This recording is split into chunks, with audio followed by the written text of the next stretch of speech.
Hey, Mix Coachers. This week and next week on the podcast, we are excited to bring you part 1 and part 2 of an interview Kevin did over Skype with Drew Ramsey. Drew actually co-produced one of Kevin's favorite albums of all time along with Shannon Sanders. That album is Turnaround by Jonny Lang. Jonny actually has a brand new album coming out September 8th called Signs. You'll hear both of those albums referenced a bunch throughout the interview. There's a ton of great content in this interview. That's why we've actually split it up over 2 weeks. We'll have part 1 this week and part 2 next week. Additionally, if you would be interested in watching the video of this interview, as well as a couple of minutes of extra content kind of in the middle, as well as at the end of the interview, head over to MixCoachMember.com for that extended video.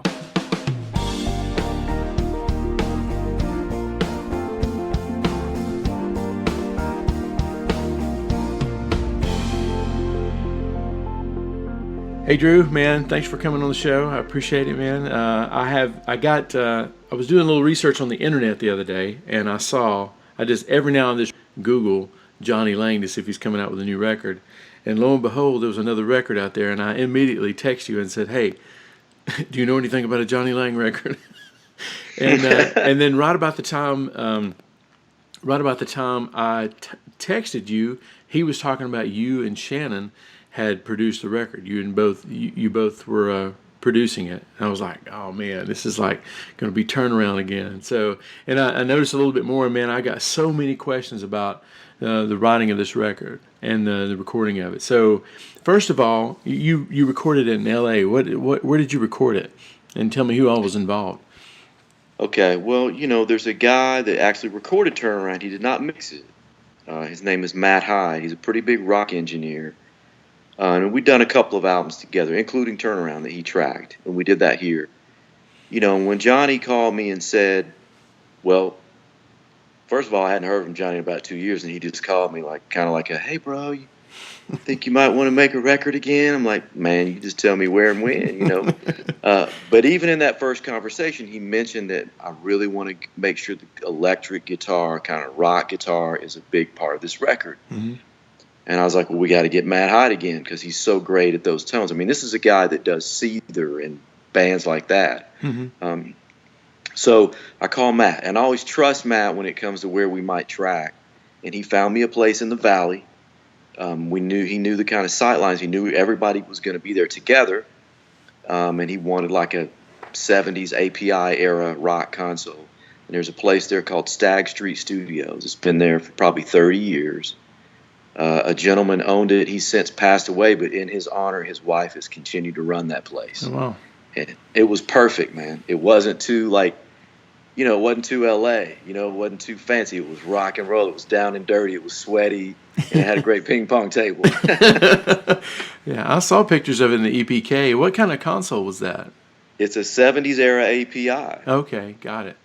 It didn't look like an API for some reason. Maybe I was looking at. It's weird. It's not that yellowish. It's like a cream. It's a cream color. Pretty well known among the rock guys. So, yeah. I mean, the stuff you saw, that was pretty much our hands in the dirt. We were in the middle of it, man. That was 4 days of the tracking, the basic rhythm section tracking. There in the Valley. So you tracked for 4 days. The whole band's there. You're kind of writing as you go. You'd already written the stuff. We started writing about right after July 4th last year. Mm-hmm. So, Shannon and I fly out to L.A. and we stay. And, strangely, man, it's weird that we're talking today after what's happening in Charlottesville. But we were there when the shootings happened in Louisiana and Minnesota. And then 2 days later, they shot the police in Dallas. We were writing this record right then. And we're sitting in L.A. on top of this hotel. It doesn't feel real because it's Hollywood. Mm-hmm. And our hearts are broken, man. We're sitting there looking at each other like, what is happening in our country? But we're in the most beautiful area, one of the most beautiful areas in the country, and people are down there shopping. Women have got their shopping bags, and we're numb.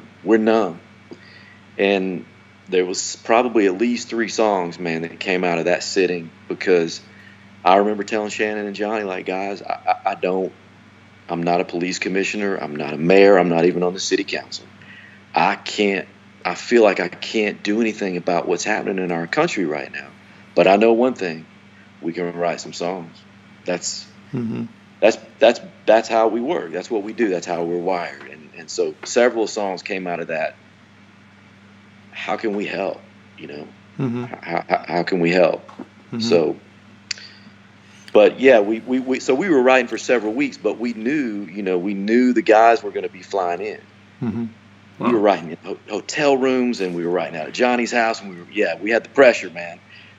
So we wrote for several weeks and did not have all the words, but we had all the songs kind of flushed out before the fellas got there. And that was DeJuan Hill, who had toured with Johnny. He came in from Nashville on keyboards. Barry Alexander on drums, who tours with Johnny. And Jim Anton, who played on Turnaround. And oh, was that him? Oh yeah, man. He's unbelievable. Blackfoot. I know, man. Nobody else like him, man. No, man. It was weird. I got to go to that when you guys recorded live at the Ryman, and you. Oh yeah. I think, didn't you play a little bit on that, or? I probably maybe came out on one or 2 songs. Yeah. But. Yeah, that was a great recording too. If you guys haven't heard the live at the Ryman, it's I was there. That was the little guy you hear screaming in the background. It's probably me. I mixed that record, man. I mixed that one. Let's talk about your mixing. You told me you mixed most of this record, this new record. I mixed 4. And I remember Johnny. Now you know as a producer, Kevin, kind of, 10 years ago or so, we could kind of see, you and I could kind of see, like, wow, it sure feels like the budgets are getting kind of tight. I got a summing box back then. I got the Equinox summing box, the Shadow Hills, and I got an SSL, like an Alan Smart type stereo compressor back then. A lot of the like CCM stuff and then independent stuff I would do, I couldn't afford a big mix guy, so I would run everything. Pro Tools would go into the analog summing box, switchable transformers. That would go to the Alan Smart, hit that stereo compressor, much like a center section of a console. And I could do these mixes. I'd have to spend a lot of time getting it right, dialing in. But, for a record, I couldn't afford a big mix engineer. I figured it out, man, I mean, I've been doing this for a long time. It's not my first rodeo, but I don't think Johnny knew that. So we get into this record, and he calls me, and it's another hey, bro conversation. Hey, bro, so, man, do you ever mix? And I was like, well, yeah, sometimes. And he said, there's 4 songs on this project, man, that you're killing. You're killing the other guy. He's like, do you think Matt would mind? I was like, no, man, Matt's killing the rock stuff. But this other stuff's driving him crazy right now. He's calling me. He doesn't, the more soulful kind of stuff. And I said, he'll probably be relieved, So, but, man, you know how this is. Your main focus is that the artist be happy. So if the artist asks for me to finish those mixes, I'm going to do it if that's what's going to make him, if he's happy with that. But so did you mix most of that stuff in the box with the summing amp or with the summing mixer? I did mix, all the rides and whatever plugins. I have to say, man, when you cut it a certain way, makes it a lot easier on the mix side. I'm not having to use a ton of plugins because I was there, man. I know the mics were right, the guitars were right, song to song. Obviously the players and the parts, but then Matt at the helm, and we had a guy, oh man, I can't believe Walter. I can't remember Walter's name, but I can get it to you. He was suggested by Matt. Again, I trust Matt Hyde. He's like, man, this guy, you're going to rent your drum kits from him. He's going to stay there, and he's going to tune the kits for every song. Wow. He's like, trust me, it'll help in the end. You won't hear these weird rubs between your toms and your bass and stuff. Wow. This guy would come up and ask me the key of the songs, man. And he would tune the drums to the key of the song? Yeah, like a 1 and a 5. Like, you wouldn't worry about like the major or minor third, but it was amazing, man. And then also he's choosing the right kit for the song and helping find the right snare with Barry. And, again, at Matt's suggestion, you know how it is, man. You want people around you that you can trust. It's like you're going to battle, man. who do you want in the foxhole? I want the guy that knows how to pick the right gun, man. Right. Now, puts the right bullets in. You were telling me, I think on the Turnaround record that, and I didn't remember his name, but it was Matt. You said that you went to L.A. to cut some of the guitars because this guy had a case full of different boutique amps and all kinds of. Is this the same guy we're talking about, Matt? Same guy. Yeah. Same guy. Yeah, man. He back in the day worked with Jane's Addiction and Perry Farrell on his solo stuff and Monster Magnet, Mastodon. I mean, he's done a lot of big, heavy rock stuff. So he really knows how to get those tones right. Yeah. And the right microphone. So he's got Helios channels. He's got all the different pedals. He'll just lay out his cases, and he kind of lets us like go pick pedals that we want. But then if we ask for something like, hey, Matt, I want to go for this sound. Can you help me pick the right pedal? Right. He knows, man. He picks the weirdest. It's not like it's not like too high end boutique. Mm-hmm. For instance, man, the main amp on this record, the Signs record we're talking about, was a national amp, like a 60s era national amp with an 8-inch speaker in it. And Jonny just that's it. And Matt hadn't even really used it. He just said, hey, I just bought this, try this. We've got everything we want there available to us. And man, that turned out to be just the killer tone, man. So I noticed that the guitar tone on, let's see, which one was it Bitter End that had the solo that has the amp sounds, it doesn't sound like a twin or anything big. It sounds like a smaller amp. Is that the one he played the solo on? That is it. Yeah, that it? is it. I think he used it, as far as I can remember, it was go-to for the whole record. But I do know, in fact, on that song, we did overdub that. We did that one, actually. Matt has a little studio in the Valley where he just does his mixes. Mm-hmm. But it was his amp, so we had it there. And actually, Reed Shippen, when he found out when we were posting, when we were still tracking the record, and he saw Matt Hyde post about that amp, he went and found one and bought it. So when we got back to Nashville to start doing overdubs, we already had one in the building, man. So you did overdubs with Reed? Well, no, I share a studio now. I'm next to Reed. Reed and I share it's in the same house. I'm in one half and he's in the other half. Okay. So we're always borrowing stuff from each other. Mainly me borrowing from him, but yeah. Reed's got a lot of stuff for sure. Oh yeah. Yeah. Okay, so let's talk about. So there's the record comes out when? September the 8th, I believe. September 8th, and I can't wait to hear it. But I noticed on Make It Move. Tell me a little bit about that song. Is that you singing background vocals on it? That's me, Jason Eskridge, who used to tour with Jonny, but also toured with Zach Brown, and then Shannon singing some backgrounds. But that's just a song that we got back to Nashville after tracking in L.A. or the Valley there. And you know how it is, man. There was a couple of songs that when we got back in and Jonny and I were sitting and going through them, they just weren't working. They weren't working. One of them was cut too fast. We tried to slow down the session. It was just, it just wasn't going to work. And he still felt like something was missing. So he and I are sitting there late one night, and he's like, I got this vibe. I just want it to be something simple, like some old men sitting in a church, And he started playing these chords, and we came up with this.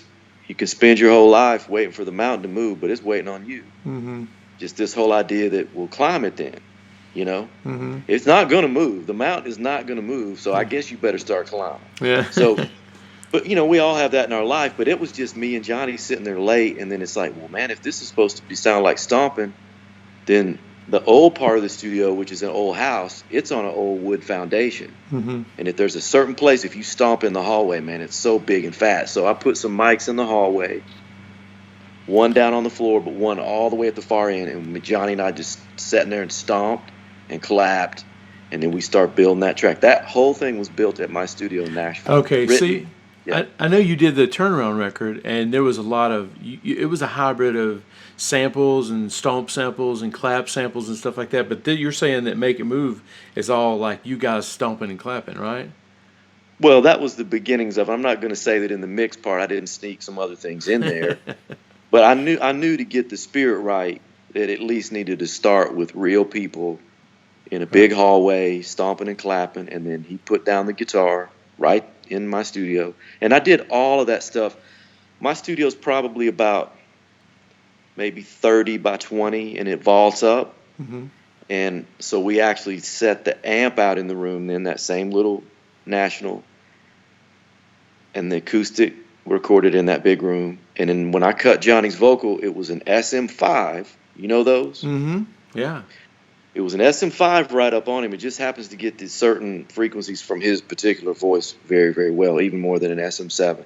But then I put probably like maybe the Perlman or something, like a larger diaphragm, all the way on the other side of the room. So that whole vocal has a room mic on it. I heard But I'm talking about, like, yeah, you can tell. And you can't get that with a plug-in, man. You just can't do that with a plug-in.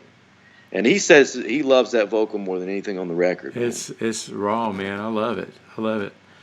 Yeah, so SM5, that's the big SM5, right? I'm trying to get it's big until you take all that foam off of it. It looks like a big boom mic for recording out like at a football game. Yeah. But when you take all that off, it's like, I'd say it looks like Darth Vader with his helmet off, man. When you take all that off, there's like what looks like a little bitty, like a 57 in there, like looking thing. So what's the biggest difference between the SM5 and the SM7? Because I know you record with an SM7 quite a bit too, right? Well, with Johnny or anybody that's a really, really loud singer, Mm-hmm. It just got some extra thing, top end thing from Johnny. Like it had a little more air than the SM7. Mm-hmm. It's been suggested to me a few times, and we tried it, and it just was the winner, man. You know, it just was. It just had an extra little. I didn't have to do anything EQ wise. It just sounded great right out of the gate. And it's like, well, I'm gonna go with that, you know. Yeah. So that was stuff that happened in post in Nashville. Okay. That was something that came. So then what's funny is when Matt hears that stuff, I got that from Reed. Mm-hmm. So now turnaround becomes fair play here. Reed buys the amp that Matt had. When Matt found out about this SM5, he went and bought one. You know, he knew about it, but he didn't have one. So yeah, man. I don't think there's anything you don't have yet, is there? He's Matt. No. Well, between those two guys, between Matt and Reed, I don't need to buy anything. I just need to make sure I don't make them mad. Yeah. Okay, so on the EPK, Johnny said that you guys. I know I'm bouncing around a little bit, but Johnny said that you and Shannon were really good at writing positive songs. So you guys hold up for a couple of weeks. You had already booked the musicians. You had the studio booked. And you just were writing every spare minute of the day, right? Just you and just three of you. So I mean, what does that look like? I mean, you get up at 6 a.m. and hit it, or tell me about that. Well, usually we were waiting for Johnny to get in because he's so far out of L.A. We're staying closer in, so we're usually waiting for Johnny to get there. So we're out doing, just having breakfast or meeting friends, maybe talking about what we're gonna write, but. Usually you just got to wait for Johnny. Artists like that, you just got to see where their heart is that day, And again, he might play a riff. He really wanted this record to be riff-driven. It didn't have a thematic thread yet, whereas with Turnaround, we knew what that record was needed to be about. We knew that in some form or fashion, 90% of those songs were going to be about his faith. And trying to reveal that and share that with the world. That was a big important thing for him to overcome and figure out. He really wanted to learn how to tell people about that. Right. He was very unsure for several years. So this didn't have that. All he knew was we got to bring this back to the guitar, man. So he would usually start with a riff. And again, we couldn't help on a lot of these songs but to be impacted by what was happening in the society around us because, your listeners may not know this. If you use the video on this, they'll quite obviously be able to tell I'm a white guy. Shannon's a black guy, and we've been friends for almost 30 years now and have written a lot of songs together. But to be sitting with my friend and with Johnny there, we go way back now, too. We've all written together. And have Shannon's daughter calling him, crying, what's going on with my nation? What's going on with my country? She doesn't understand this. She's not supposed to understand it. And Shannon and I talked about this. Our kids aren't supposed to know about that kind of racism and that kind of hate. We're supposed to be past it. So there was no way we could not write about that because it's so personal. It's right in front of you, and his kids are calling him, and I'm having to explain this to my kids. Mm-hmm. They don't understand it either. So that was there on about a third of the record. You probably haven't heard some of those songs. Bitter End does touch on that. Mm-hmm. I heard that. You know, Bitter End says, why tear down a wall and build it up again? Why start another war, kill another man? And if we cross the line, can we go back again? Or will we keep repeating history until the bitter end? I mean, are we going to keep doing the stupid things that people have done that we know don't work? Mm-hmm. And I'm not just talking about Trump's wall. It could be the Berlin Wall. It could be the Great Wall of China. It's like, why do we keep building wall? That never works. Mm-hmm. So then we tear them down. Are we really going to build another one now? You know, so Mm-hmm. these are the things that started seeping in because we felt like our country was damaged and needed to be healed. And just a wake-up call to people like, we can't go down this road, man. This never works out. Mm-hmm. So Bitter End, you mentioned that because I guess is that one of the free downloads? Or It's one of the two you get when you pre-order it. okay. Yeah. So then you can hear the rock stuff in there. Oh, yeah. You know? Yeah.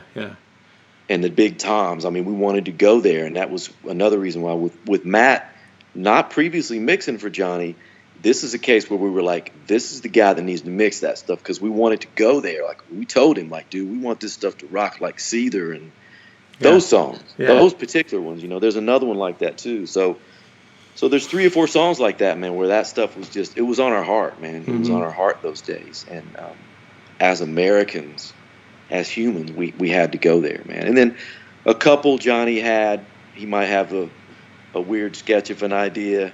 One of them was almost based on these kind of like futuristic comic book sort of, you know, like cave dwelling people. You know, we got to like figure out how to write about that. And then back to your point though about this, I don't know if it's necessary that we know how to write a happy song and make it feel, or did you say positive song? He said positive, yeah. Good at writing positive songs without it sounding like I forget how he cheesy said. or something. Yeah. Okay. Yeah. And yeah, I thought he said happy, but no, positive. So like he's got this song. We ended up calling it "Step Into the Light," but it's literally about these people like that live underground. Mm-hmm. You know, there's a dark world. It was called "There's a Dark World Underneath the Streets." You know, then people are having to live, and actually that's happened in New York, of course. You know, it has happened before, but it sounds like a John Carpenter movie from the '80s, man. So I think the thing about that is, man, is you're always you don't just write a song that's all light, because lightness doesn't mean that much if there's not darkness. Like salty and sweet, it's like cooking. You know, you want to make sure your recipe has something savory, you know, some umami to it, some salt. Even with a lot of people's pasta sauces, you know, they'll put sugar. A lot of people don't do that, but in a pasta sauce, sometimes they'll throw half a tablespoon of sugar in there or something to kind of even out the flavor. So I think with writing, it doesn't sound cheesy because you've talked about the darkness, man. You know? So I think that's maybe the part of the trick there is you're not shying away from the negative, difficult things. It's just then you're trying to find the light. So in that song with these people living underground, literally there's a word in there words like where they eat, sleep, and breathe with the rats, you know. Day after day, they don't see the sun. They never had the taste of freedom. It's almost like Invisible Sun by the Police, you know. But then out of the streets they cry, you know, cold, dark night. We got to leave this dark world behind and step into the light. That's the chorus. And then the melody goes up. That's what those people want. They're trying to get out, and they're looking for light. So I think it's not cheesy because you talked about them eating rats, man, you know?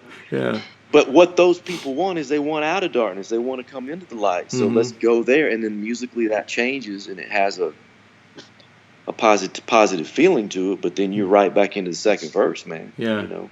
Man, I would love to be a fly on the wall in one of your writing sessions sometime. But I would really. Well, I got to say, man, a lot of those verses we ended up having to finish back here in Nashville. We knew, you know, we got it feeling good, and we could tell, like, man, we're halfway there, but the band's coming. So we, you know, a lot of that stuff Jonny and I finished back here right before we cut the vocal, we'd go through it 3 or 4 times. Thank you for listening to the MixCoach podcast. Make sure to head over to your podcast service of choice and rate and review the show.